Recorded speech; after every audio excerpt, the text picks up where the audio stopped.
Ok, então, meus queridos. Então, boa noite, meus irmãos. Sejam mais uma vez aqui bem-vindos. Espero que Boa todos noite. estejam bem aí, tá bom? Vai continuar aqui nosso módulo aqui, lançando alicerces firmes, tá? Com o nosso querido pastor Luiz Rodrigues, tá bom? Irmãos, essa aqui é a nossa aula 4, tá? Já estamos aí na aula 4.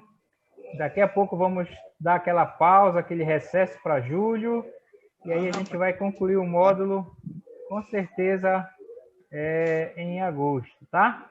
Bem, antes de eu passar para o Luiz aqui, para o Luiz orar, ou pedir para alguém orar, já foi feita a segunda tarefa do Luiz, tá bom? Uma tarefinha aí, com tudo aquilo que ele tem pedido, eu tentei fazer da maneira mais fácil para vocês. Alguns já enviaram essa tarefa 2, já está legal. A primeira tarefa é aquela do filme, tá? Se você não tem, é só me pedir. Se você tem dúvida se você já enviou ou não, é só entrar naquele link.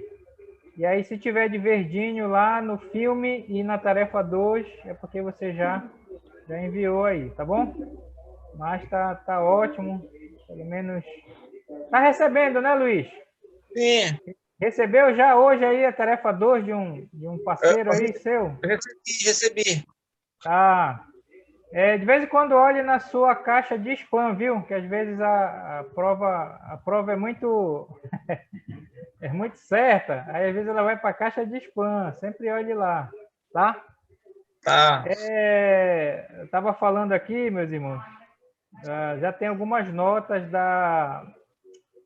de Atos do Bruce, tá? Que ele está enviando aí. Irmãos, até agora, estava falando aqui para vergonha dos homens, só um 10 até agora. E foi de uma irmã, tá? Foi de uma irmã que tirou 10 aí em Atos, olha só. Tá bom? Então, continue aí enviando as suas tarefas, tá bom? Luizinho, pode assumir aí, meu irmão. Pode orar, pedir para alguém orar. Fique à vontade. Você pode orar, meu querido, logo. Aproveite a oportunidade. Então, vamos lá. Vamos orar, meu irmão. Obrigado, Senhor, por mais um dia abençoado que o Senhor tem cuidado de nós e de nossas famílias. Obrigado pelos irmãos aqui hoje. Com certeza, alguns cansados do trabalho, do dia a dia, mas aqui, Senhor, dispostos a ouvir e a participar da aula com o nosso irmão. Obrigado pela vida do pastor Luiz, pelo seu ministério, pela sua família. Que o Senhor o abençoe nessa noite, naquilo que ele vai transmitir para cada um de nós. Adoramos o Senhor e te agradecemos, ó Pai, pela oportunidade de estarmos juntos. Em nome de Jesus, amém. Amém. Muito boa noite aos amados, queridos irmãos. E nós vamos hoje falar sobre a aula de número 4. E eu não sei se é a mesma apostila que eu tenho aqui, que vocês podem acompanhar aí, é a página de número 18 aqui na minha. Eu não sei qual é que é de vocês aí. Mas aí o título da aula de hoje é o alicerce firme, né? isso, lançando alicerces firmes, página de número 18. E hoje nós vamos falar sobre considerando o seu novo relacionamento com Deus. É importante nós pensarmos isso e avaliarmos se realmente nós entramos em um relacionamento com Deus, ou seja, se nós somos salvos. Domingo passado eu preguei aqui e eu louvo muito a Deus porque vieram muitos alunos, muitas pessoas que não conhecem o Senhor, bastante mesmo. Eu até me surpreendi com tanta gente que vieram no domingo, demais. E eu falei sobre realmente isso, né? Como Jesus, o grande presente de Deus para nossas vidas. E eu fiz algumas perguntas para reflexão, e uma delas era justamente isso. Será que você realmente é salvo? Você conhece mesmo Jesus? Você tem vida eterna? Porque senão, o que adianta? O que adianta tanto conhecimento? O que adianta tanta coisa se não realmente não nasceu de novo? E eu creio que a proposta desse módulo é mostrar isso para nós, né? Se realmente nós entramos em um relacionamento com Deus. E hoje nós vamos falar sobre isso, para nós considerarmos o nosso relacionamento com Deus. Será que Jesus entrou de fato na minha vida? Será que realmente ele mudou a minha história? Será que ele mudou o meu coração? E vamos pensar sobre isso hoje, tá? Vamos conversar sobre isso hoje. E aqui embaixo, eu quero mostrar para vocês aqui, eu quero mostrar para vocês aqui a semente de hoje, né? Acho que está na apostila de vocês aí, número 18, página de número 18. Então, hoje nós vamos falar sobre considerando o seu novo relacionamento com Deus. Será que Jesus entrou na minha vida? E a semente aí, né, que está aí na apresentação, a mudança de vida é a maior evidência que o novo nascimento aconteceu. Eu tenho pensado muito sobre isso e tenho falado muito sobre isso com as pessoas aqui da nossa comunidade, e para sim, porque o que, na verdade, nós podemos observar hoje, na maioria das nossas igrejas, e na grande maioria das igrejas, ou geral, é que há muitas pessoas ainda que nós não conseguimos ainda ver frutos de um verdadeiro cristão, de uma pessoa que realmente nasceu de novo. A gente não consegue, muitas vezes, vislumbrar isso. Mas é assim, são oportunidades que Deus nos dá enquanto cristãos, e nós podemos compartilhar do amor de Deus também com essas pessoas. E isso a gente pode observar na igreja, né? Pessoas ainda que a gente não vê ainda uma mudança de vida. Mas é assim, a mudança de vida é a maior evidência que o novo nascimento aconteceu em nós. Eu sempre falo isso das nossas atitudes, né? O que vai mostrar que realmente somos salvos, que nós somos realmente nascidos de Deus, são as nossas atitudes. Como eu caminho, como eu vivo. Não assim, não simplesmente aquilo que eu conheço. Eu não sei se eu já falei para vocês, mas eu vi um vídeo de um camarada que ele é mendigo, usuário de drogas e cachaceiro. O cara conhece muito da palavra de Deus. Ele vai destrinchando a Bíblia de Gênesis a Apocalipse. Nós podemos ver muito pessoas assim, que conhecem muito, mas que não vivem uma vida com Deus, uma comunhão genuína com Deus. Também nós podemos observar que pessoas que conhecem pouco, que estão chegando, que realmente têm um compromisso, uma vida de comunhão com o Senhor. Nós podemos ver esses dois lados aí, né? Mas, pois bem, mas a proposta do nosso módulo é mostrar para cada um de nós que nós realmente, se nós realmente temos a evidência do novo nascimento nas nossas vidas. E tem o versículo-chave aqui, né? O versículo-chave é lá de 1 Tessalonicenses, capítulo 1, versículo de 2 a 4.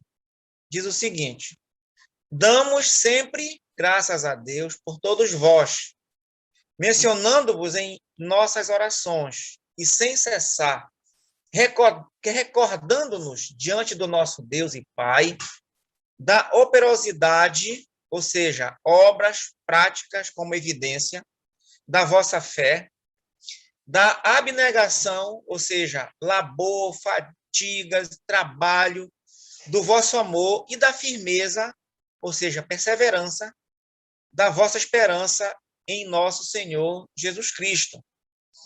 Reconhecendo, irmãos, amados de Deus, a vossa eleição ou salvação. 1 Tessalonicenses, capítulo 1, versículo 2 a 4. Eu também gosto de um paralelo com esse, que eu até anotei aqui na minha apostila, para compartilhar com vocês, de Tiago 2,17. Também ele tem esse paralelo, porque também ele fala da evidência lá de salvação. Como realmente, quando nós conhecemos o Senhor, nós mostramos isso na prática, a nossa fé. E não somente a fé, mas as obras, porque a obra e fé, elas devem caminhar juntos. Obras é a nossa vida de comunhão com Deus, no geral, no geralzão. E a fé é a nossa intimidade também, né? Nosso relacionamento com o Senhor. De uma forma, eu gosto de pensar na questão vertical e na questão horizontal. Quando nós passamos a conhecer o Senhor, nós conhecemos e temos um relacionamento com Deus no sentido vertical. Mas também não devemos esquecer que quando nós conhecemos o Senhor e Ele transforma nossas vidas, nós também vamos ter um relacionamento com os outros cristãos e com o mundo de uma forma horizontal. E alguém falou que isso é no sentido de cruz, né? Forma uma cruz, na verdade. E é isso que Jesus fez por nós, para que nós pudéssemos ter um relacionamento com o Pai e também com outras pessoas.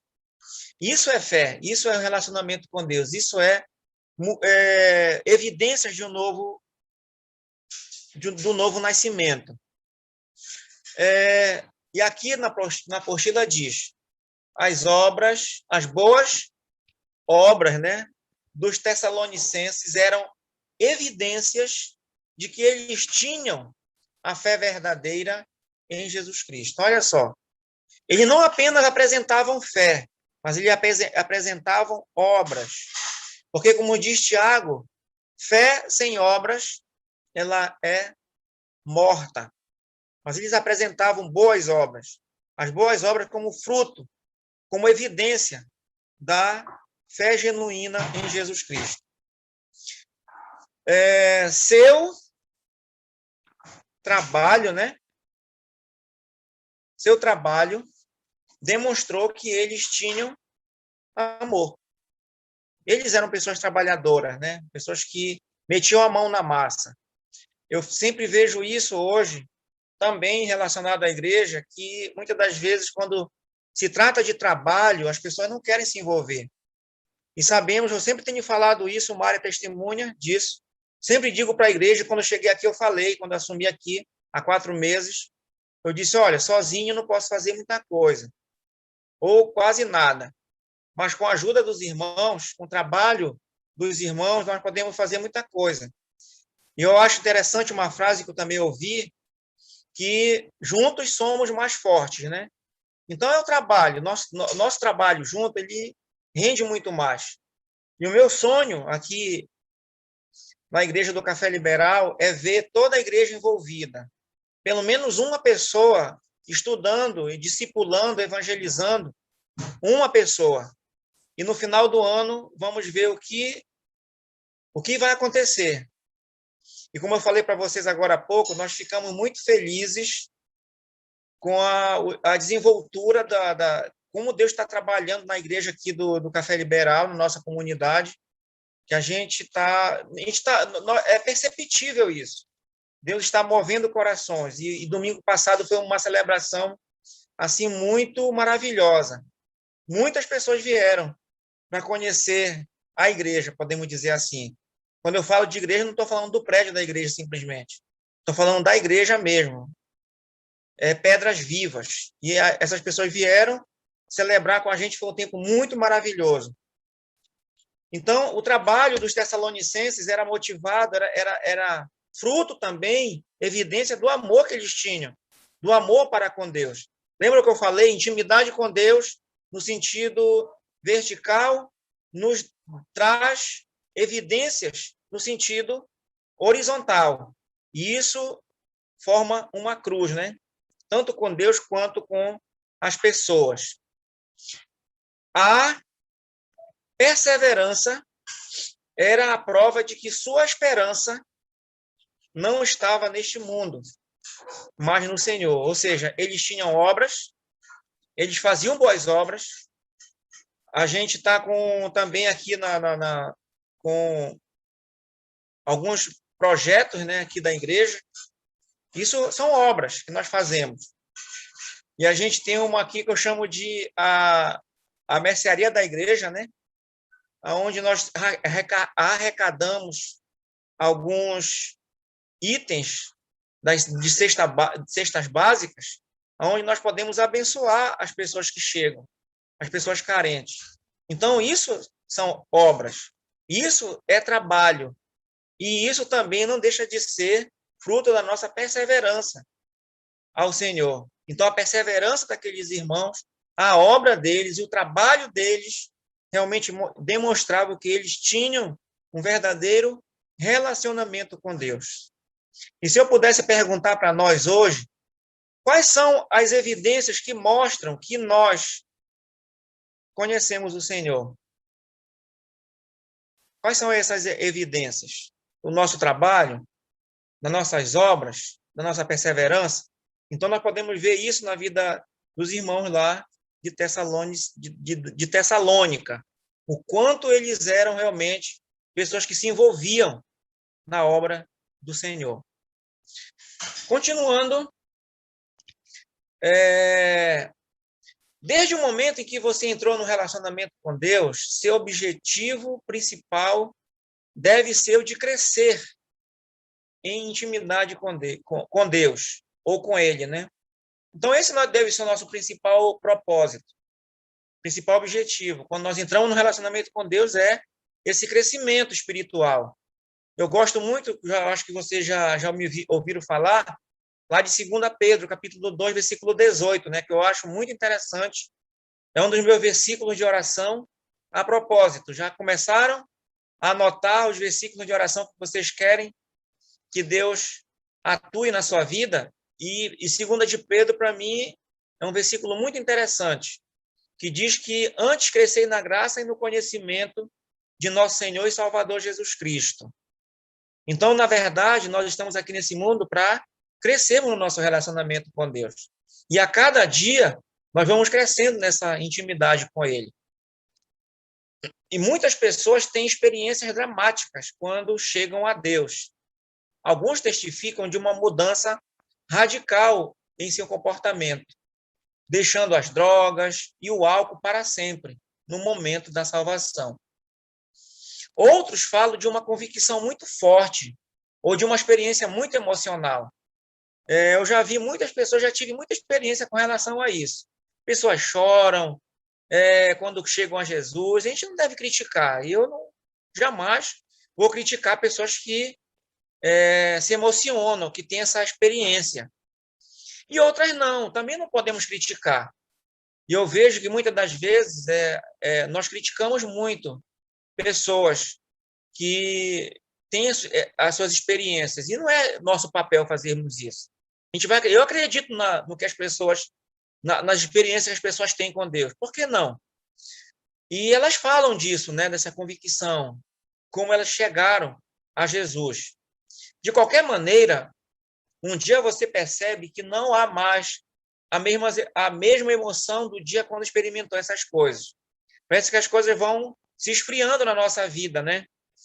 E um versículo que eu também oro, que eu não quero para a minha vida, talvez seja o que eu não quero, né? Eu não quero que o amor com que eu conheci Jesus no início se esfrie, como foi o amor da igreja lá de Éfeso, né? Que o amor deles se esfriou. O amor deles foi acabando. A experiência deles com Deus parece que foi diminuindo. Mas, na verdade, não é assim para acontecer com a gente. A gente tem que avançar cada vez mais e crescer cada vez mais nesse relacionamento, a cada dia. Esses sentimentos nem sempre estarão nas nossas vidas. É inevitável que você ainda peque, criando até dúvidas na sua cabeça sobre a realidade da sua salvação. Bate, às vezes, essa dúvida no seu coração. Poxa, mas eu estou fazendo isso? Será que eu sou salvo mesmo?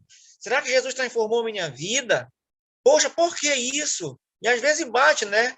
Essa dúvida na nossa cabeça, principalmente quando nós pecamos. Neste estudo, nós vamos examinar nossas vidas para termos certeza de que Jesus realmente entrou nas nossas vidas. Para andarmos com Cristo, é importante que vivamos com a convicção de que nós, de fato, temos um relacionamento íntimo com Ele. E não apenas abraçamos uma religião ou tivemos uma reação emocional. Quando a graça de Deus alcança uma pessoa, há uma mudança radical. Eu poder até usar essa palavra, né? Porque a palavra radical é uma palavra muito interessante, que fala de raízes, né, bem profundas.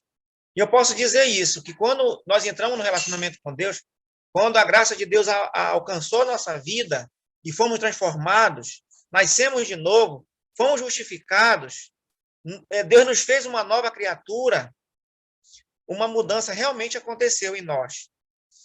E eu lembro de uma experiência, eu já compartilhei com vocês, de uma senhora que falou, irmão, ela me chamava de irmão, eu vejo que o senhor realmente é uma pessoa de Deus. Eu ouço sempre alguém falar sobre isso, né?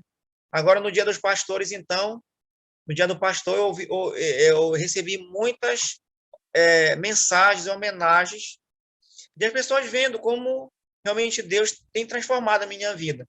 Eu sou muito grato a Deus por isso. Eu não sou orgulhoso, na verdade, não traz orgulho para a gente. Isso deixa a gente muito humilde e dependente de Deus, e com uma grande responsabilidade também, de continuar nessa busca, né? Por isso que nós precisamos orar sempre. Senhor, me ajuda a crescer na tua graça, no teu conhecimento. Que nada, Senhor, venha ofuscar a tua presença da nossa vida. Me ajuda, Deus. Me ajuda, me dá ânimo, me dá coragem para eu continuar nessa mesma busca. Não deixa que o meu amor, Senhor, por ti se acabe, se esfrie, né? Como aconteceu com a igreja lá de Éfeso, em Apocalipse capítulo 2. Isso é muito importante. A primeira verdade que precisamos saber é o seguinte: essa mudança veio porque Deus está em sua vida. Deixar as coisas do passado foi resultado de você conhecer a Deus. Não foi por mérito que você foi aceito por Ele. Não foi por mérito, não. Não tem mérito nenhum nisso, não é porque nós éramos mais inteligentes, não é porque nós éramos mais bonitos, não éramos mais porque nós éramos mais audaciosos. Não, porque Cristo quis fazer isso em nós. Aprove Deus, como diz lá em 1 Coríntios, né? Aprove Deus salvar pela loucura da salvação, da pregação. Então, Deus que mudou a nossa história. Se nós fomos salvos por Ele, não foi porque nós quisemos. Na verdade, o homem não quer ser salvo. Romanos capítulo 3 fala sobre isso, né? Que não há justo nem sequer um, não há quem entenda, não há quem faça o bem. Não há um sequer. Mas agora, lá no capítulo 3, ele fala também, no versículo 21, que a graça entrou nas nossas vidas. Agora nós somos diferentes, porque Deus mudou a nossa história. E nós podemos dizer glória a Deus por isso. A história a seguir ilustra isso claramente. O que é que ilustra claramente? Realmente Deus transformou, foi Ele que quis mudar a nossa história. História bíblica. Os romanos que ocupavam a Judéia no tempo de Cristo não toleravam o crime ou a rebeldia. Eles aperfeiçoaram uma das maneiras mais cruéis para executar os criminosos, a crucificação. Então, na verdade, a crucificação foi criado. Os romanos eram mestres. Foram eles que criaram, na verdade, a forma mais cruel de matar alguém, de executar alguém, que foi justamente a crucificação, feita pelos romanos. As pessoas crucificadas morriam muito devagar, sangrando aos poucos, e às vezes durante 2 ou 3 dias. Eu falei domingo passado sobre isso, né, para as pessoas que vieram nos visitar, sobre o sofrimento de Jesus, como ele sofreu naquela cruz por mim e por cada um de vocês e das pessoas do mundo. E eu achei bem interessante que eu ouvi falar sobre a roupa de Jesus, né? Eu não sei se vocês sabem, mas Jesus não morreu como a gente vê nos filmes aí, com aquela cuequinha que colocaram no ator, né?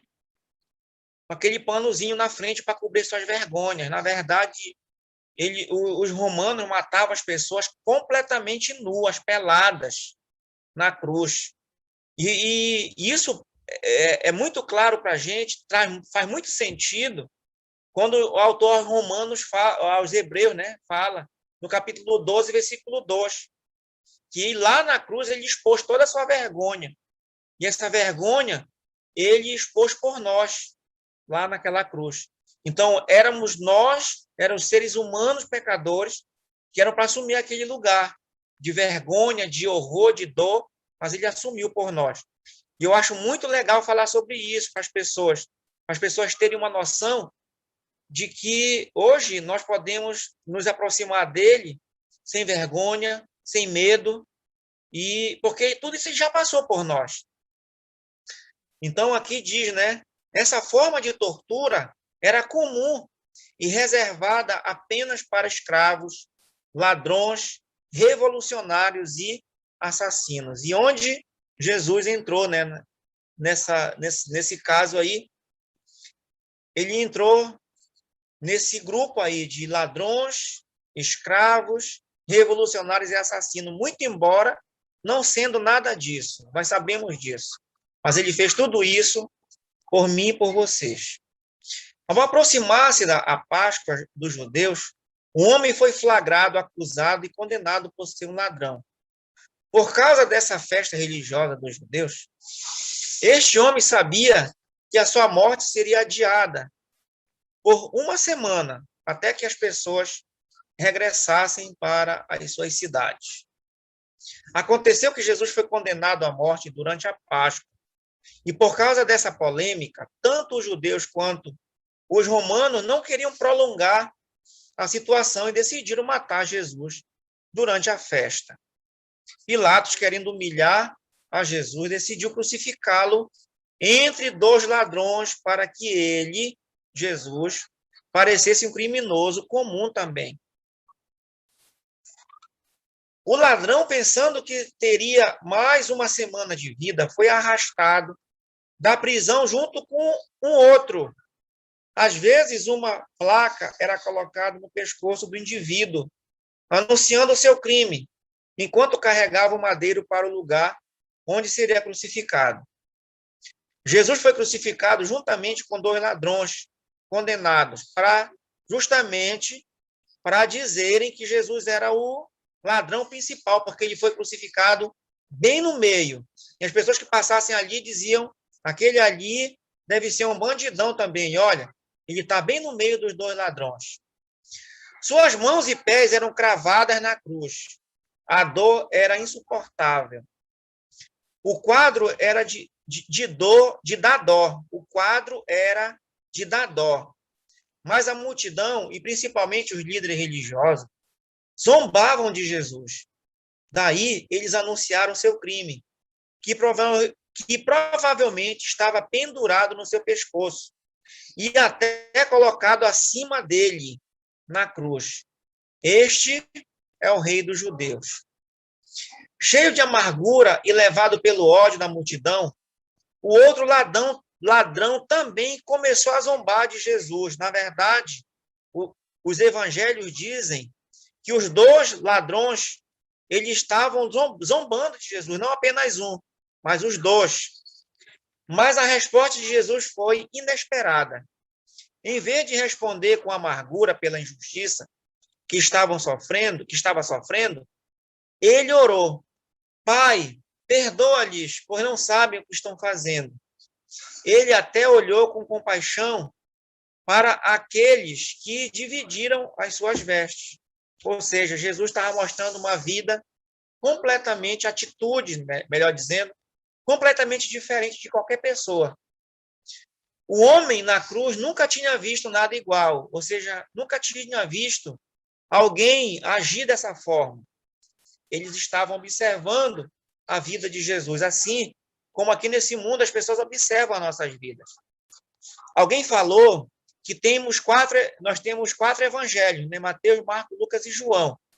E alguém disse que tem mais um evangelho, que é a nossa própria vida. As pessoas leem as nossas vidas. E a nossa vida deve ser um evangelho muito importante para que as pessoas possam conhecer Jesus através de nós também. Ele viu a diferença entre o amor de Jesus e o ódio da multidão. Jesus era diferente. De fato, apesar de tudo o que estava acontecendo ao redor, ele reconheceu que Jesus era o rei prometido mesmo. Ele ficou cheio de temor de Deus, aceitando pela primeira vez o peso do seu próprio pecado. Ao mesmo tempo, ele percebeu que Jesus era capaz de perdoá-lo.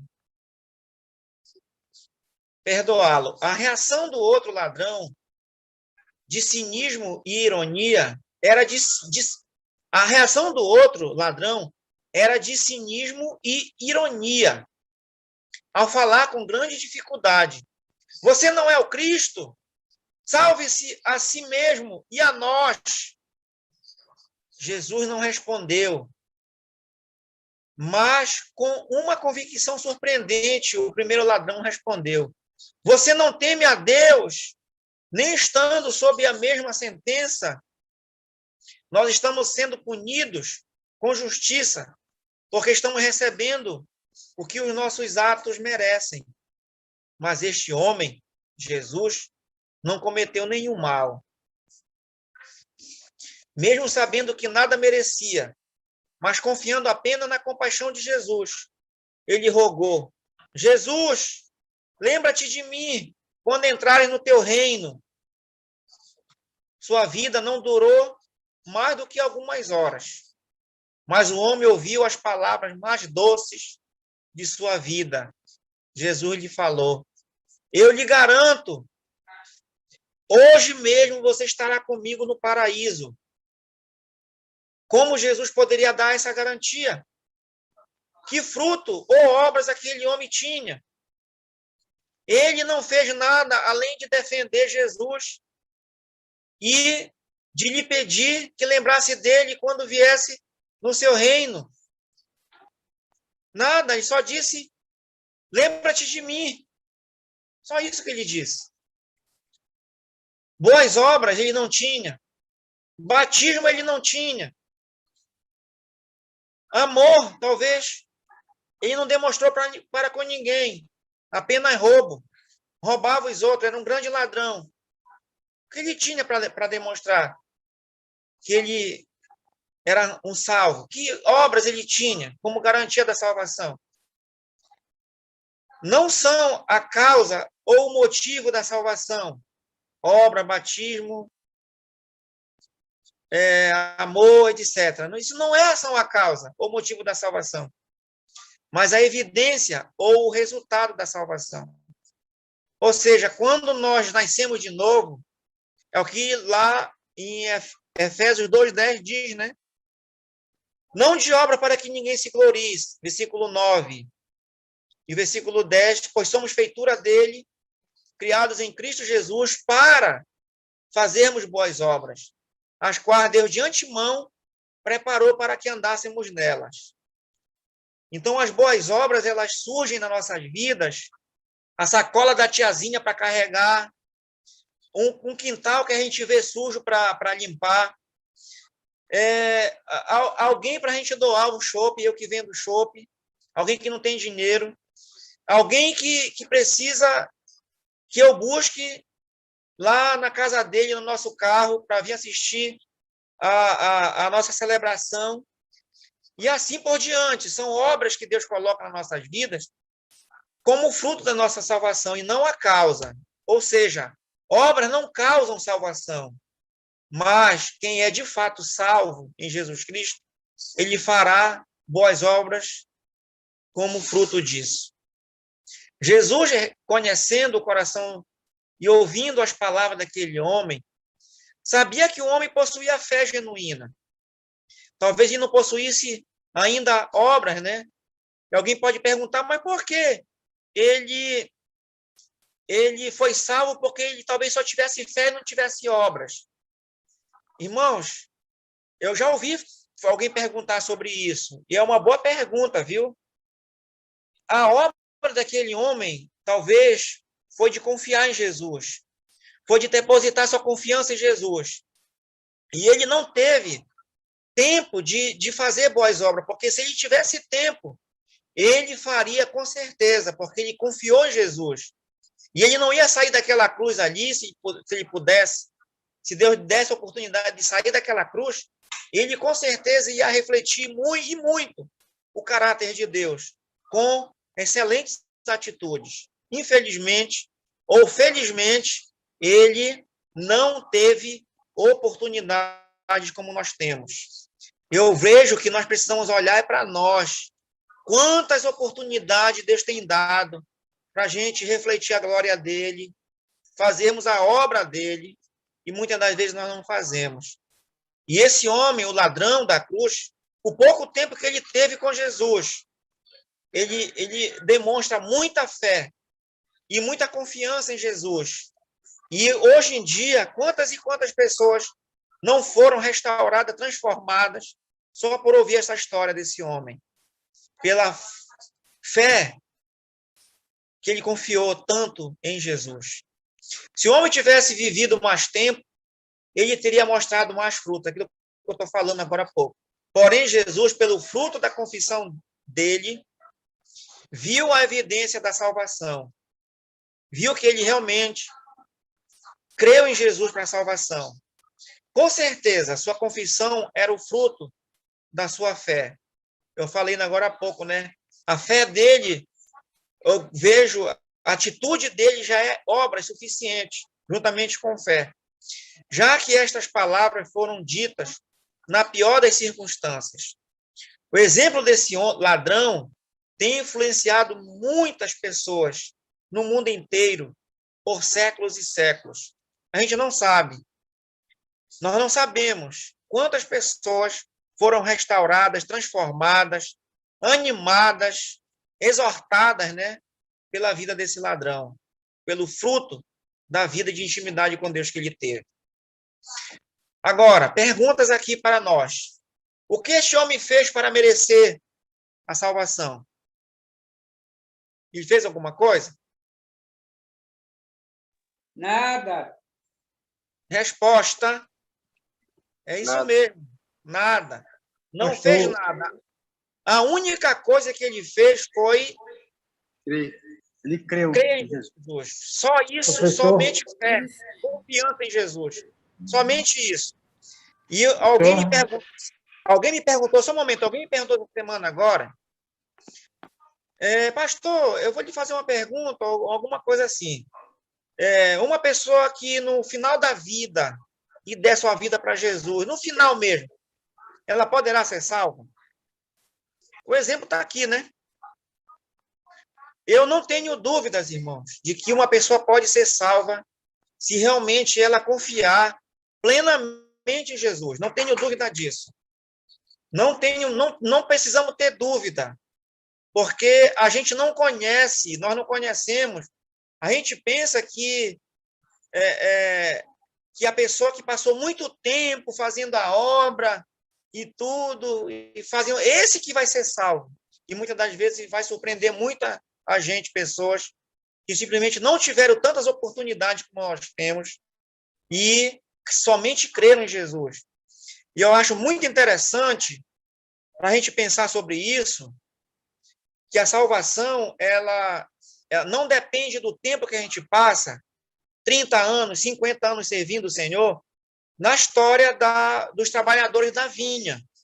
Eu acho que vocês conhecem muito bem essa história. Eu tenho compartilhado com pessoas essa história.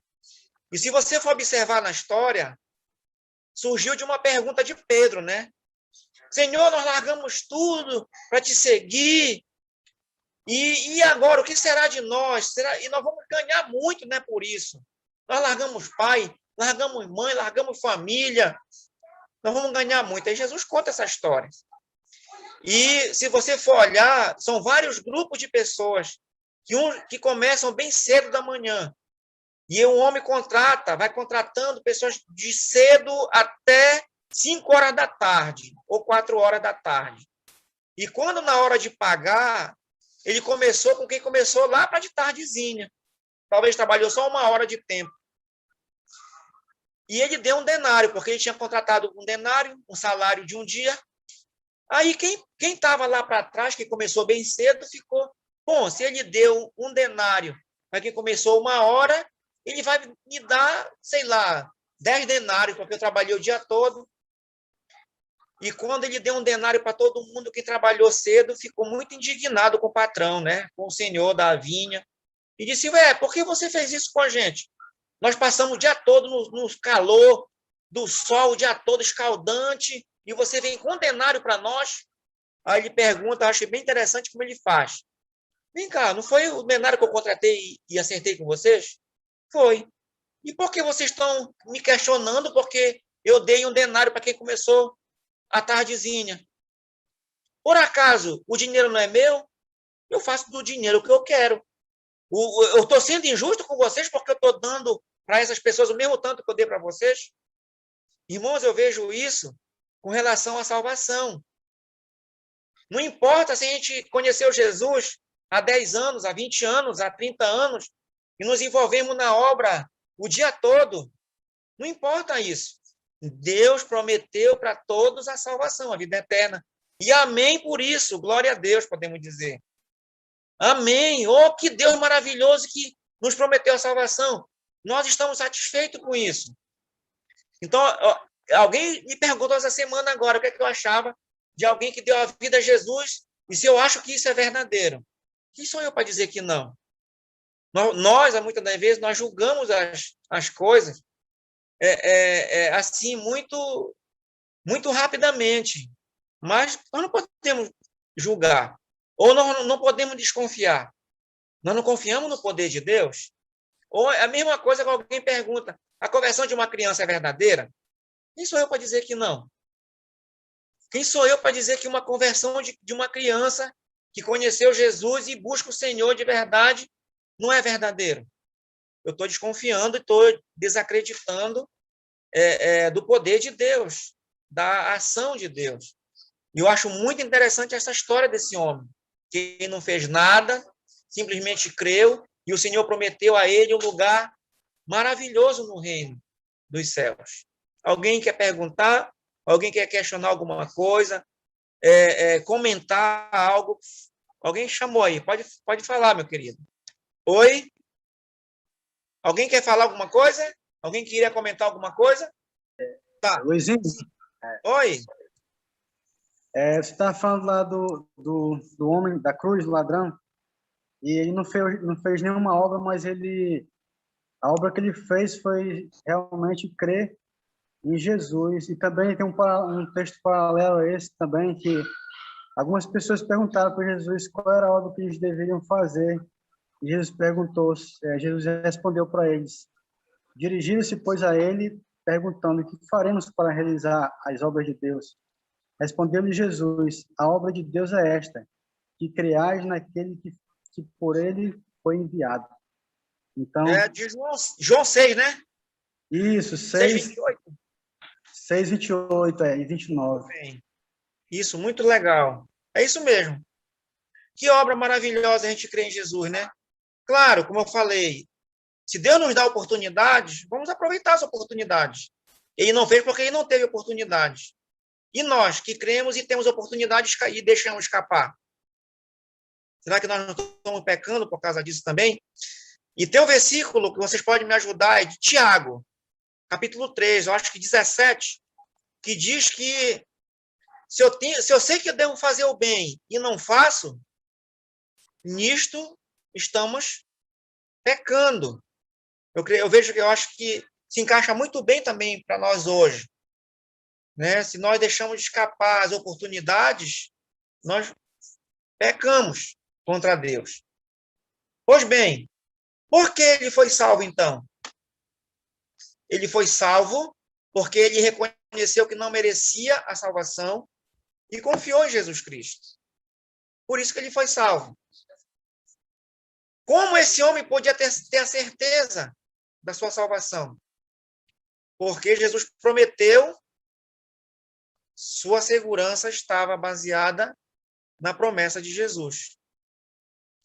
Nós temos certeza de salvação hoje? O que garante a salvação para nós hoje? Qual é a certeza que temos da salvação hoje? Nós nos apegamos a quê? Tem muitos versículos, né, que falam: quem crê será salvo. Quem, porém, não crê será condenado.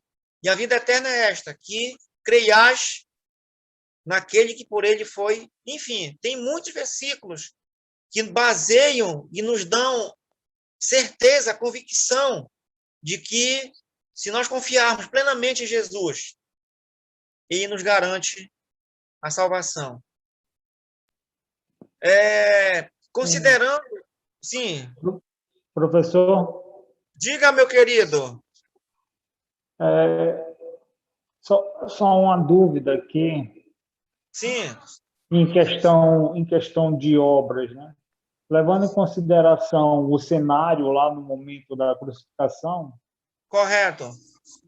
esse homem lá, ele entrou em defesa de Jesus ali, né? Não que ele precisasse de defesa, mas naquele momento ele declarou perante todo aquele povo que estava ali olhando, debochando de Jesus Cristo, né? Até os seus discípulos, alguns dos seus seguidores estavam ali, muitas pessoas que não criam em Jesus Cristo, tinha muita gente ali, né? Certo. Ele declarou Jesus Cristo perante aquele público que Jesus Cristo era inocente. Correto. E isso também torna uma boa obra que ele fez, né? Sim. Ali demonstra muitas coisas, né?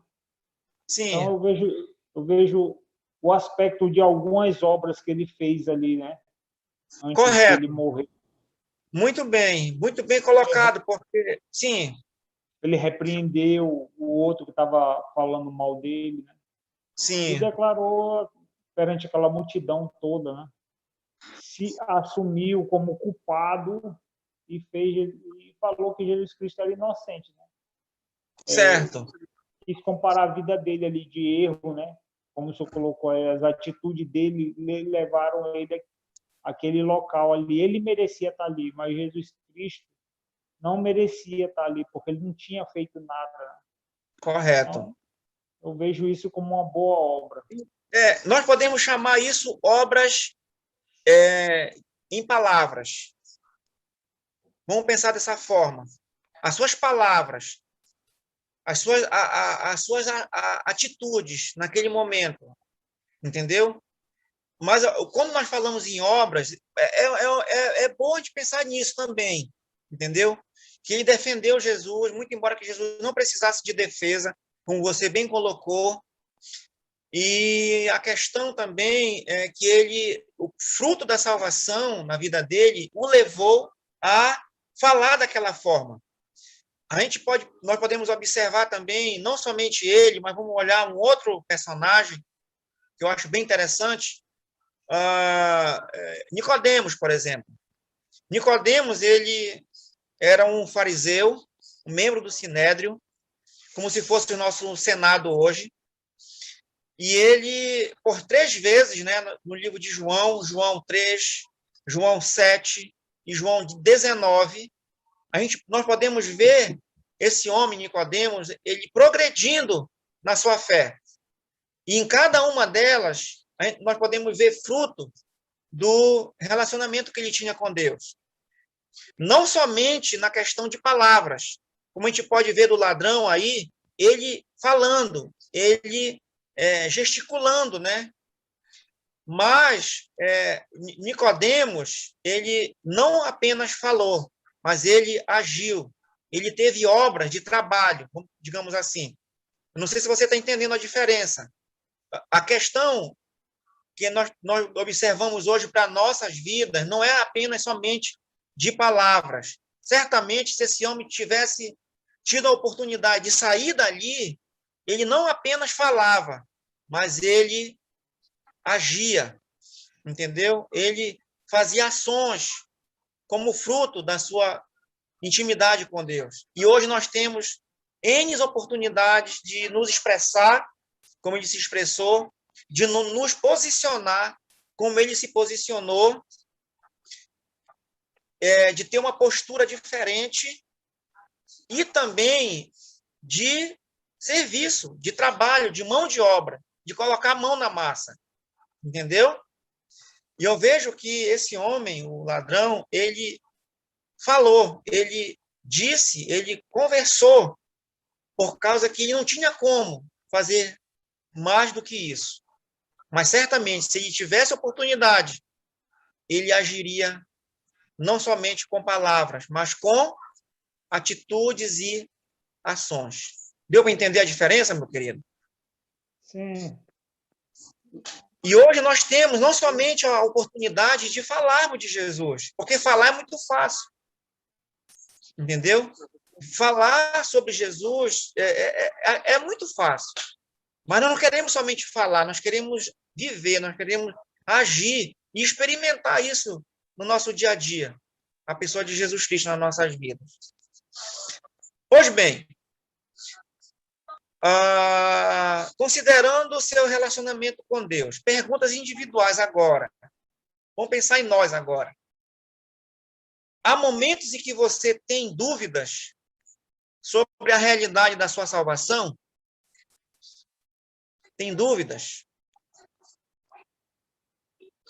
Que evidências você está vendo na sua vida que mostra o Santo Espírito habitando em você ou dentro de você? O que você precisa fazer para aprofundar seu relacionamento com Deus? São 3 perguntas muito relevantes, muito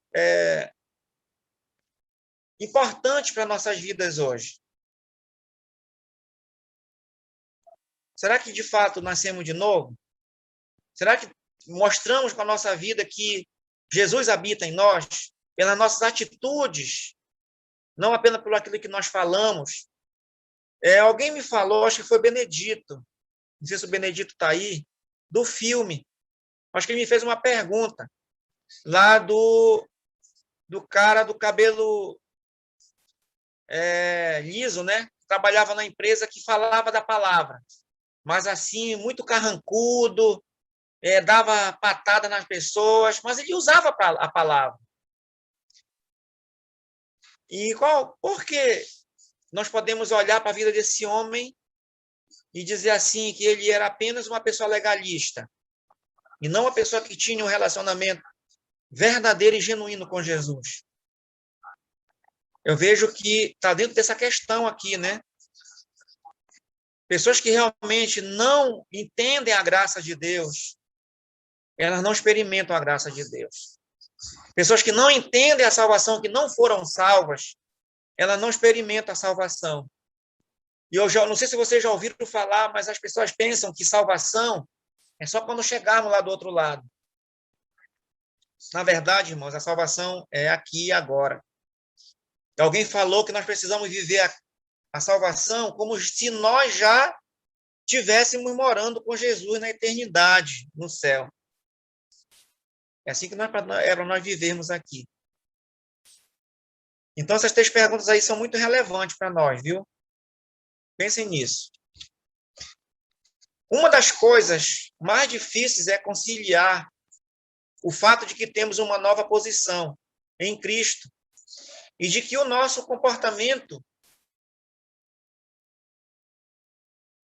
é o fruto do nosso relacionamento com Deus e não de nossos próprios esforços. Olha, comportamento. Eu oro a Deus, irmãos, pelos meus comportamentos. Como eu estou me comportando, como eu me porto, qual é a minha postura dentro do meu lar, dentro da minha comunidade. Hoje eu estava orando, pedindo, Senhor, me ajuda, Senhor. Tantos exemplos aí, né, de pastores, líderes que denigrem, sujam, né, mancham o caráter de Deus, jogam lama, como diz alguém, na noiva de Cristo. E eu penso muito sobre minha vida com relação a isso. Senhor, eu não quero, jamais. Um dos meus maiores temores, viu? Se alguém perguntar para mim, pastor, qual é o seu maior temor? Olha, de sujar o nome de Cristo, de manchar o caráter de Jesus. E eu temo muito por isso. Meu comportamento. Como é meu comportamento em casa? Eu já disse para vocês que se o meu filho, que é adolescente hoje, 15 anos, não dizer para mim e dizer para vocês, se um dia vocês tiverem a oportunidade de conversar com ele, como é o seu pai na sua casa, se ele não dizer para vocês que eu conheço Jesus e tenho um relacionamento com Deus, eu largo o ministério. Porque o nosso comportamento é muito importante, onde nós estamos inseridos. Então, o nosso comportamento, ele deve ser o fruto do nosso relacionamento com Deus, e não de nossos próprios esforços. Qual seria o nosso esforço, então? Se alguém perguntar, a gente não tem esforço? Alguém me perguntou lá de Lucas, né, que diz que o reino de Deus é tomado por esforço. Eu acho que vocês conhecem esse versículo. Mas, na verdade, o nosso esforço não é para alcançar o reino de Deus. O nosso esforço é de buscar, dia após dia, viver uma vida de retidão e de santificação, mas na dependência total de nosso Senhor e Salvador Jesus Cristo. Depender de Deus. Talvez esse deve ser o nosso esforço a cada dia. E nos esforçar para viver uma vida reta, pura e santa. Uma vez que essa lição tratou do fruto ou a evidência da salvação, decidimos incluir a história de uma pessoa que não teve a chance de mostrar.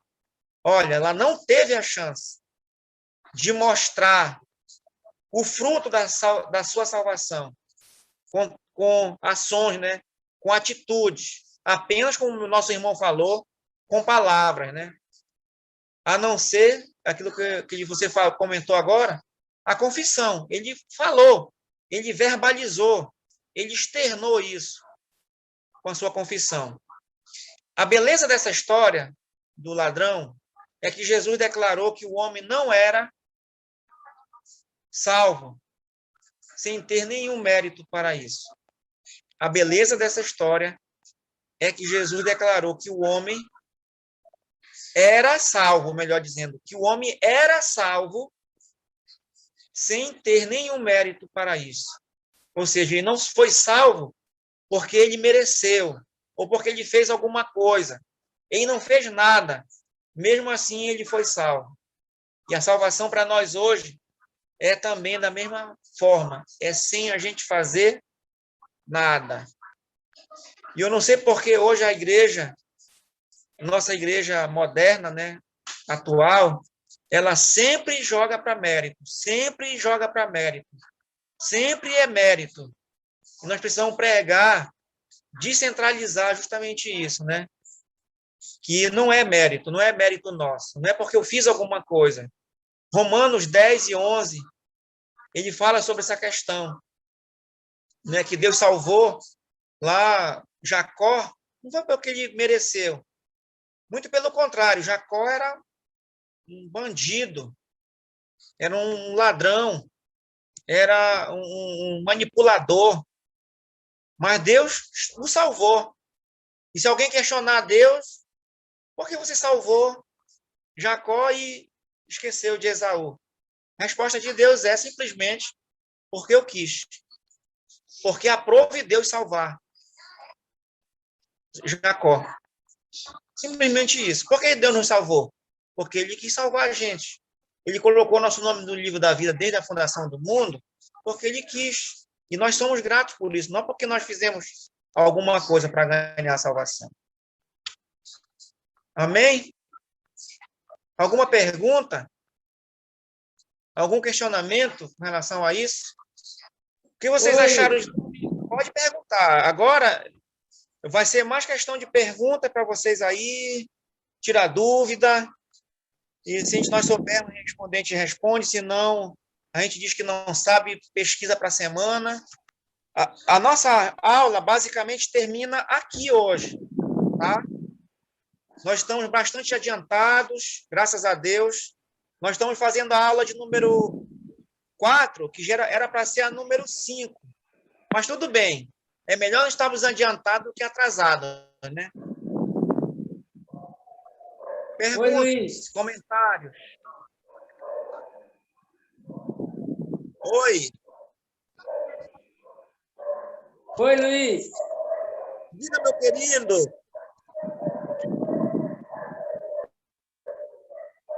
Diga, seu Luizão. Luiziano, meu xará. Oi, amado. Pode perguntar, meu amado, pode falar.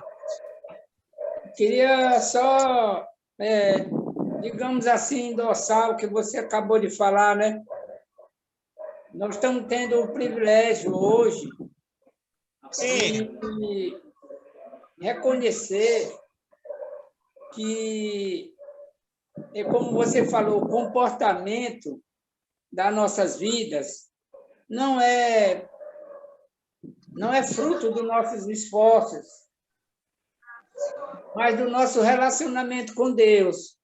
E isso faz com que a gente confie completamente na ação do Espírito Santo na vida das pessoas com quem temos o privilégio de compartilhar o Evangelho sem impor pressão ou regras para a pessoa dar frutos sem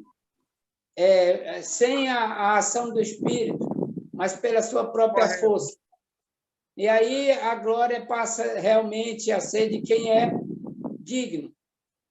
A glória pertence a Deus e não a nós que mostramos esta evidência. A gente passa a glorificar Deus com as nossas vidas, porque sabemos que de nós mesmos nós não teríamos condições de produzir estas obras. Eu gostei muito disso.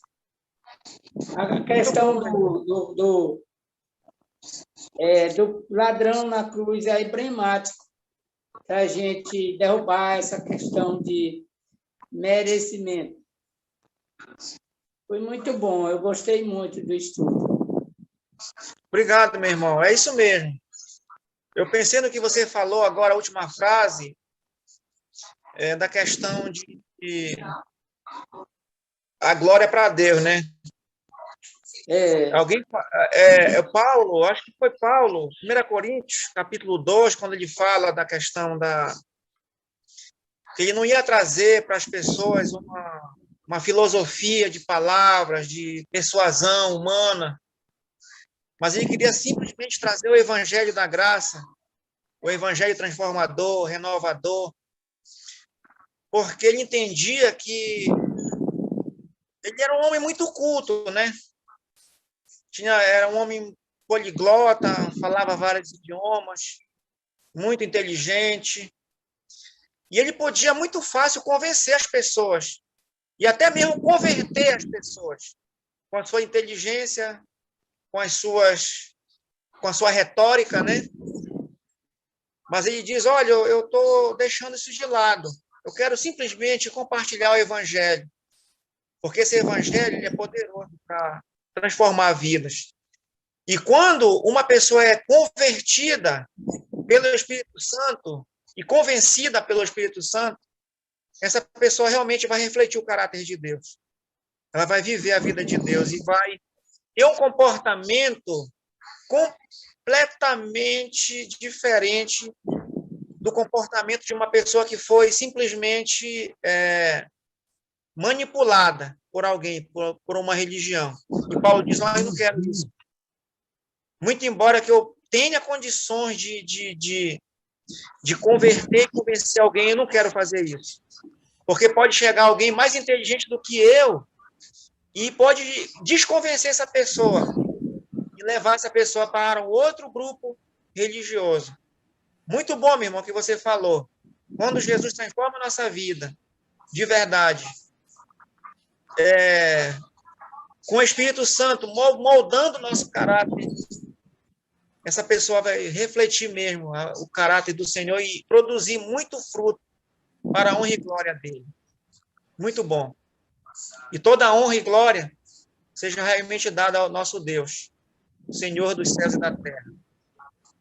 E a coroa queríamos receber, porque nós compartilhamos o evangelho e alguém conheceu Jesus. Talvez iremos ganhar coroas. Nós vamos devolver para Jesus, né? Dizer, olha, eu não sou digno, não, de receber essas coroas. É o Senhor que é digno, porque, na verdade, não fui eu que transformei. Foi o Senhor quem transformou. Bom demais, meu irmão. Mais alguém? Silvano, meu querido, o que você achou de tudo isso? Você quer falar alguma coisa? Ouvir sua voz aí? Eu gostei muito do teu testemunho semana passada, viu, Silvano? Eu adorei muito o Senhor pela sua vida e orei por você essa semana agora. Que o Senhor desse a você muitas oportunidades para você refletir o caráter de Deus através das suas atitudes. Gostei demais, mesmo.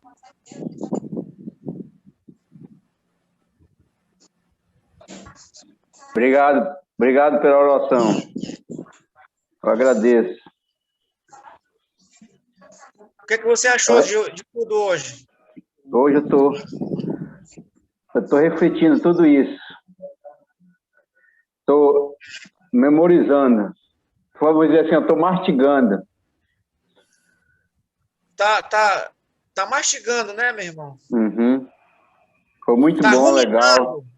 Foi muito bom, foi legal, foi ótimo. Tô aprendendo, quero aprender. Muitas coisas que eu não sabia, estou aprendendo agora. Com certeza. Agradeço muito. Obrigado, meu irmão. Louvado seja Deus. Mais alguém quer? Diga, meu querido. Como dizia meu professor, eu vou lhe dar um 9,5 só para você não ficar soberbo. Tá ótimo. Até 2 estava bom. Até 2 estava bom, meu querido. Pode falar, meu irmão. É só uma coisa que eu estava pensando aqui, né? Joga sobre essas coisas aí dentro. Joga lá fora, o lixeiro já passou? E nós não essas cordas sabemos, aí né, do dentro. poder de Deus, né? Não, tô sem. Porque sabemos que Ele pode dar a vida eterna, né? Para quem Ele quiser, porque Ele é Deus, né? Não depende do tempo que a pessoa está na fé, né, ou não. Mas eu pensando, né, em duas coisas que aconteceu lá com o ladrão, né? Que ele teve as coisas principais, né? Que foi arrependimento e fé, né? Quando ele falou Sim. assim, nós, pelos nossos atos, nós merecemos o castigo, né? Então ele se arrependeu, né? Naquele momento. E também quando ele falou assim, Senhor, lembra-te de mim quando chegar em teu reino. Então ele teve fé, ele viu o Jesus como Senhor, né? Eu achei muito interessante essa questão. Certo. Reconheceu o senhorio de Cristo, né, meu amigo? Isso. Muito bom. Pastor, eu estava pensando também, né, aqui, memorizando, pensando, que o senhor falou no arrependimento, né? Eu estava pensando em muitas mortes, né, que aconteceu nesse ano, né, no ano passado, da Covid, né? Estava pensando em muitas pessoas aqui na nossa cidade, em Coatipuru, né? Estava pensando, pessoas perguntam, pessoas que morreram, que não eram crentes, né, que faziam coisas erradas. Mas eu fico pensando, dizendo, né, ninguém sabe, né? As pessoas podem ter se arrependido lá no leito de enfermidade, na hora da morte, né? A pessoa pode ter se convertido e pode ter sido salvo, né? Ninguém pode julgar ninguém, né? Não, o nosso papel não é esse, meu irmão. O papel da igreja não é condenar e julgar ninguém. Outra frase interessante que eu aprendi para minha própria vida, que a igreja ela precisa ser um hospital e não um tribunal. Uhum. Certo. Entendeu? O hospital que a igreja é de cuidar, curar, ajudar as pessoas que estão doentes. E tribunal é aquele que acusa. Não somos tribunal, entendeu? E hoje a gente vê muitas das vezes, a igreja como tribunal e não como o hospital. Uhum. Nosso papel é levar o Jesus para as pessoas. Aqui, né, a gente teve aqui eu estava pensando numa pessoa, né, que morreu, né, dessa doença. A sua esposa era crente, ele não era, né? E eu acredito ela ter testemunhado muito para ele, mas ele chamou, né, na últimas horas da morte dele, lá no hospital, ele chamou o pastor foi lá, e ele falou que ele queria se converter, né? O pastor me falou que ele estava lúcido ainda, né? Ele estava morrendo, mas estava sabendo que ele estava se convertendo, né, para Deus. Que vê isso muito como ladrão da cruz, né? Eu vi muito isso, a personalidade desse homem, né? Certo. É isso, meu irmão. É isso mesmo. Quem somos nós para dizer que não, né? Irmãos, boa noite. É Marcianilo. Boa noite. Essa é uma questão muito séria que a gente ouve falar há muito tempo. Que eu já ouvi pessoas falarem assim que é muito fácil, na hora da morte, a pessoa se arrepender e querer aceitar por medo e tal, mas isso não é verdade. Eu vivi isso na minha vida, eu posso testemunhar, logo no início que eu me converti, né, há uns 20 e tantos anos. E quando a gente se converte, assim, a gente tem aquele amor tão grande, né, em fazer a obra e tudo. E aí, quando eu sabia de uma pessoa doente, eu pedia para um pastor lá da igreja ir comigo, né? Eu me converti numa igreja batista. Então, houve 2 ocasiões, irmãos, bem distintas. Uma dessas pessoas era uma senhora que estava morrendo de câncer na cabeça, com um tumor na cabeça, não tinha mais jeito, né? Estava no estado terminal. E ela aceitou, quando ele fez o convite, né? Perguntou se ela aceitaria Jesus. Ela aceitou com tanta alegria, sabe, irmãos? Aí ela disse que queria cantar um louvor. E tem toda uma diferença, né? A gente pode pensar, mas porque estava morrendo? Não é, porque infelizmente aconteceu a mesma coisa com a minha tia, que era a irmã mais velha da minha mãe, né? Eu nem sabia que aquela enfermidade já seria para a morte, mas infelizmente foi. Nós fomos na casa dela e ela disse que não queria, que ela era católica, que a religião dela era aquela. Aí o pastor perguntou se ela queria uma oração, ela disse que não, nem isso ela queria. E daí a poucos dias ela faleceu. Então, quando o coração do homem é duro, irmãos, nem a morte, né, nem a proximidade da morte não amolece, não, né? Quando a fé da pessoa mesmo é genuína, né, ela tem aquele amor verdadeiro, o Espírito Santo realmente pensa que entra, né? Que eu, inclusive, tirei essa dúvida outro tempo com o pastor Soares, né, sobre essa senhora que eu sempre pensei. Porque eu pensava assim também, ela não teve tempo de se batizar, de fazer nada, né, de praticar nenhuma obra, mas aí é como o pastor explicou hoje, né, e o pastor Soares me explicou também, que não é o batismo que salva, não é a obra que salva, é a fé verdadeira em Jesus, né. Como o irmão falou ainda agora ali, que eu estava pensando também sobre o ladrão, ele demonstrou um arrependimento verdadeiro, né. Então a pessoa demonstra arrependimento, amor, sendo verdadeiro para Deus, que Deus é que vai julgar se é ou não, né. Então, a salvação é verdadeira, né? Ela realmente acontece. Infelizmente, nem todas as pessoas aceitam, não, irmãos. E tem ainda mais aquela outra questão, de uma outra pessoa que eu conheci, que ela blasfemou muito contra o Espírito Santo. Na hora da morte, ela pediu tanto para levar um pastor, que ela queria conversar com o pastor, queria mais. Deus não permitiu que chegasse ninguém ali, porque a gente sabe que a blasfêmia contra o Espírito Santo, né? É um pecado que não tem perdão, né? É o que a Bíblia fala para a gente não orar por essas pessoas, então... Até onde eu entendo, né, irmão? Desculpa se estiver falando bobagem. Ok? É só essa contribuição. Obrigado, minha irmã. Obrigado, menina, pela sua participação. Muito importante isso, tá? E está contando o ponto, tá? Não é por causa do pontinho, não, mas está contando o ponto, a participação de vocês. Mas de uma forma natural e dinâmica, sem interesse em alguma coisa. Só para a gente compartilhar mesmo. Luiz. Oi, Oi, Nonato. pastor Luizinho. Diga lá, minha irmã, pode falar, estou lhe ouvindo. A Cacau, aqui do Nova União.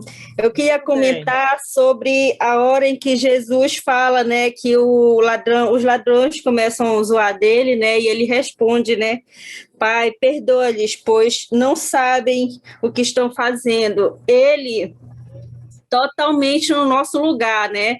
Totalmente se colocando como nós éramos antes. Ele reconhecendo que nós éramos cegos. Aquelas pessoas todas ali estavam crucificando, acusando ele, porque eram pessoas cegas. E logo mais na frente, né, a gente vê o ladrão, que viu a reação dele, ele ali pedindo, implorando, né, a Deus por nós, né, e tendo uma reação totalmente diferente de que qualquer pessoa que não conhecer Deus não faria isso, né, pedir.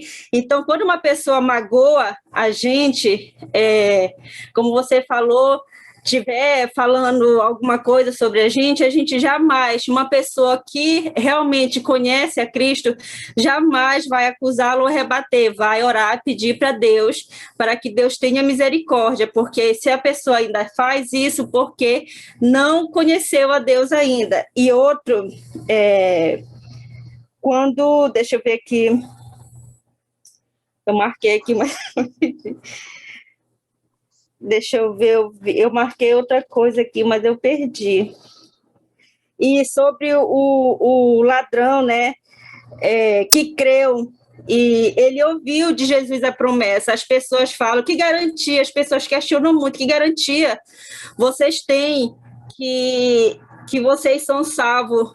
A promessa de Deus, como você falou agora há pouco, a promessa que está escrita. As pessoas questionam muito sobre a Bíblia, né? Semana passada, meu tio falou que tinha um cientista que ele está decidido a provar que a Bíblia não é a palavra de Deus, foi escrito por homens. Aí eu falei, isso daí é porque ele não conhece. Eu prefiro acreditar na palavra de Deus, que é a Bíblia.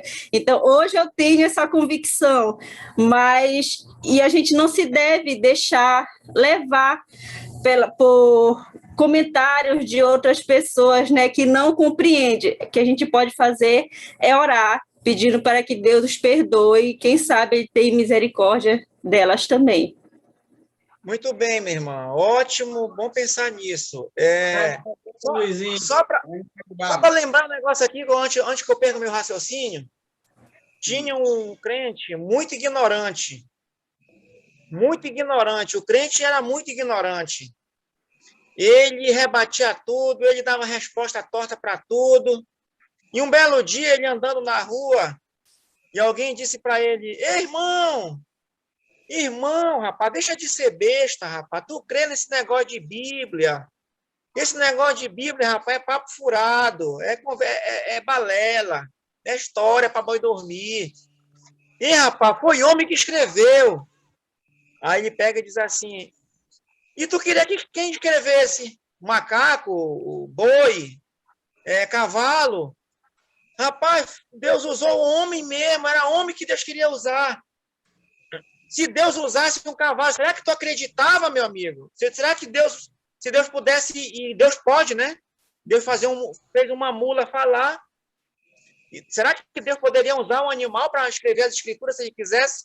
Certamente sim. E uma vez, irmãos, aí em Marituba, me recordo muito bem, uns 15 anos atrás, eu pregando aí no mercado de Marituba, perto do Ceazão, atrás do Ceazão, encontrei um rapaz. E eu comecei a compartilhar com ele a palavra nessa manhã. E ele disse para mim, meu amigo, você está falando uma coisa muito certa. Você está fazendo a coisa muito certa de compartilhar o Evangelho de Jesus.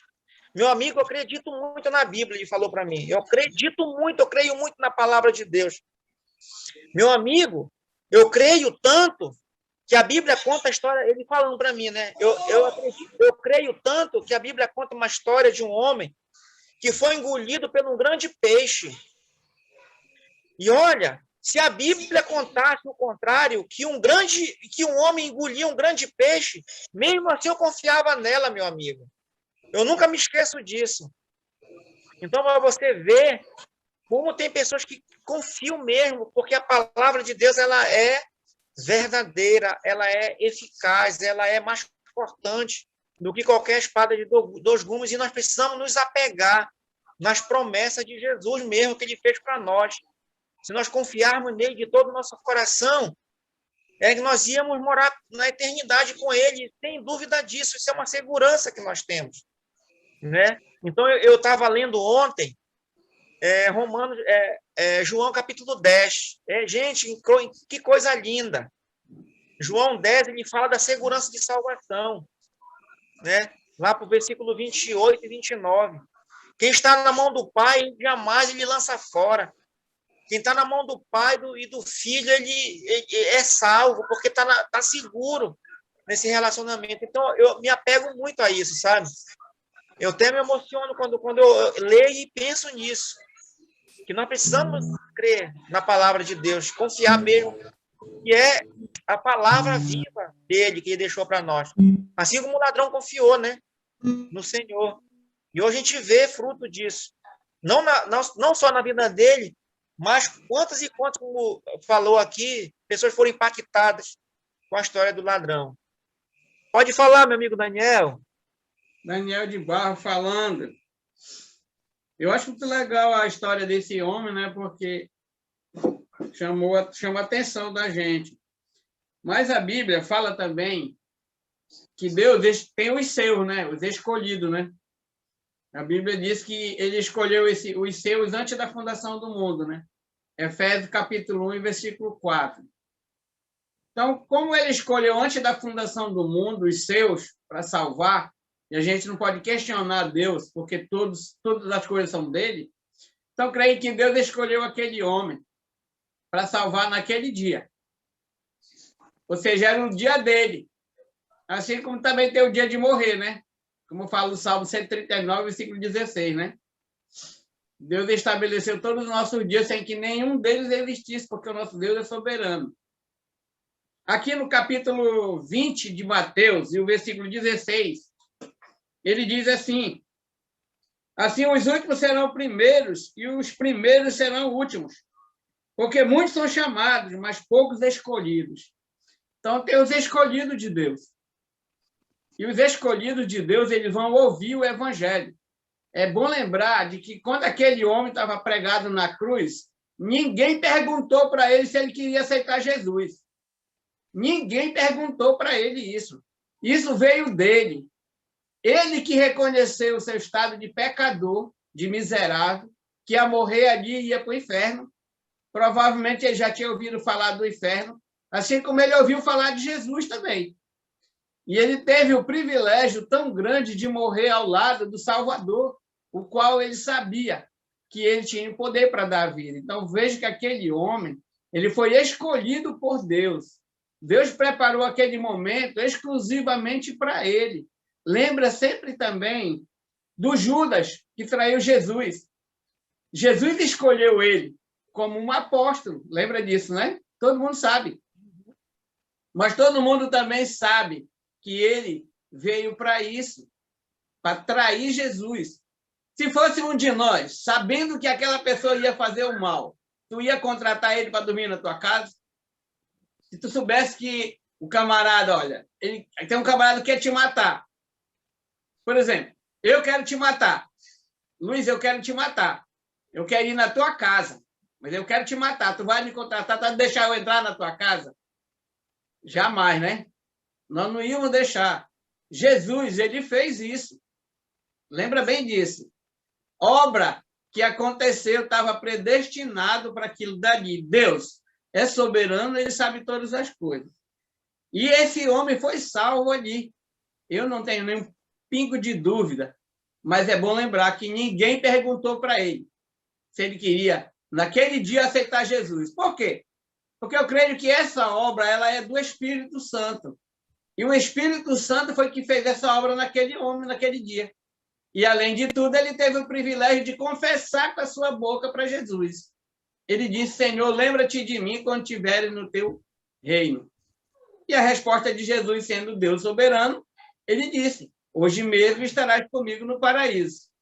Lá em Romanos, capítulo 9, e versículo 16, fala assim para nós: assim, pois, não depende de quem quer ou de quem corre, mas de Deus usar de misericórdia. Ou seja, se Deus não usar de misericórdia, ninguém seria salvo. Então, nós somos salvos não por mérito, nós não somos salvos por acaso, nós somos salvos porque nós fomos escolhidos, como fala o Efésio, antes da fundação do mundo. Será que aquele homem tinha alguma diferença? Não. Simplesmente ele teve o privilégio de morrer ao lado do seu Salvador. Assim como nós cremos nele, e também podemos confessar, é bom lembrar também da história de Nicodemos. Quem era o Nicodemos? E o que era que ele queria? Ele foi ter com Jesus, que ele queria, né, saber como era para ter a vida eterna. O que foi que Jesus disse para ele? Nascer de novo. Precisa nascer de novo. Isso é o que precisa. Foi o que aconteceu com aquele homem naquele dia lá. Ele nasceu de novo, naquele dia ali. Jesus é Deus, ele sabe todas as coisas, conhece o nosso coração. Então, a obra é do Espírito Santo, foi o que aconteceu naquele dia. O que Jesus mandou fazer lá no Mateus? Ide pregar o Evangelho. Essa é a nossa obra. Hoje, é esse o nosso trabalho. A ordem que Jesus disse, nós temos simplesmente que ir pregar o Evangelho. Ele disse, vão lá, alguém vai crer, e quem crer será batizado. Salvo. Né? E será salvo. Então, a nossa tarefa aqui na Terra é pregar o Evangelho. Por isso que eu creio na eleição, creio sim, mas desde que a pessoa mostre a sua obra, como aquele homem mostrou na cruz do Calvário. Ele disse, o outro blasfemando lá, ele disse, rapaz, tu nem ao menos teme esse homem aí, nós estamos aqui porque nós queremos, mas ele não fez nenhum mal para estar aí. Olha que coisa linda. Ele falou com a sua própria boca. Quem fez isso na vida desse homem? Eu vejo que ali foi o Espírito Santo de Deus. Foi Jesus. Muito bem, bem pertinho dele, né? E ele foi escolhido antes da fundação do mundo para mostrar o testemunho de que precisamos confessar Jesus, né? Dessa forma. Então, eu achei legal esse assunto e gostei de ver, só que muita gente não percebe isso, que o homem confessou Jesus, foi ele, não foi ninguém que perguntou. Certo. Muito bom. Meus irmãos, mais alguém e a gente vai agradecer a Deus por esse tempo, agradeço a presença de todos. Tem mais alguém aí que quer compartilhar o que vocês acharam de interessante? Senão, eu vou passar para o nosso irmão Ricardo. E ele vai... Oi. Willer, de novo. Diga, meu amigo Willer. É porque essa passagem sempre me deixa muito feliz. E eu lembro de Isaías capítulo 53, né? Porque foi justamente lá que falou sobre essa passagem. Sim. Lá no versículo 12 ele diz: por isso eu lhe darei muitos com a sua parte, e com os poderosos repartirá ele o despojo, porquanto derramou a sua alma na morte, foi contado com os transgressores. Certo. Portanto, levou sobre si o pecado de muitos, e pelos transgressores intercedeu. Muito bom. Isaías 53, né? Isso. Muito bem. Isso mesmo. Muitos dos quais tinha aquele homem lá pregado na cruz também, né? Muito legal. Muito bom. Meus irmãos, é isso. Obrigado pela participação de todos. Uma excelente semana. Estudem da página de número 21, né? O fruto da intimidade com Deus, até a página 24. Vai ser a nossa lição para a semana. De 21 a 24. Tá bom? Ok. Estudem aí, examinem, façam suas tarefas. Quem não fez a tarefa do filme, assista o filme, façam. Eu passei mais uma tarefa agora para vocês. né? Vocês terem o caderno de vocês de oração, versículos que vocês querem que Deus haja na vida de vocês, e assim por diante, tá bom? Eu agradeço muito a presença de todos. Foi muito proveitosa a aula hoje. Muito edificante para a minha vida. Muito obrigado, meu irmão. Valeu. Amém. Boa noite, pessoal. Amém. Obrigado, pastor Luiz. Obrigado pela aula. Meus queridos, depois envio a lista de chamada aí para vocês. Não esqueça de fazer as tarefas, tá? Qualquer coisa é só me pedir aí a tarefa, o filme, eu envio para vocês, tá bom? Vamos orar, meus queridos, e depois você pode ficar à vontade, sair, tá bom? Obrigado mais uma vez por tudo. Vamos orar. Obrigado, Senhor, pelo tempo aqui com o pastor Luiz, pelo estudo, Senhor, que tivemos, por essas verdades. Queremos te dar graças pela tua palavra, onde podemos extrair, Senhor, esses princípios para nossas vidas. Possamos fazer tudo isso, Senhor, para a honra e para a glória do Senhor. Nos dá uma noite de paz, uma semana abençoada, possamos realmente andar, Senhor, e estar na tua presença, fazendo a tua vontade. Oramos agradecidos, ó Pai, esperando que o Senhor nos dê uma noite de paz com as nossas famílias. Em nome de Jesus, amém.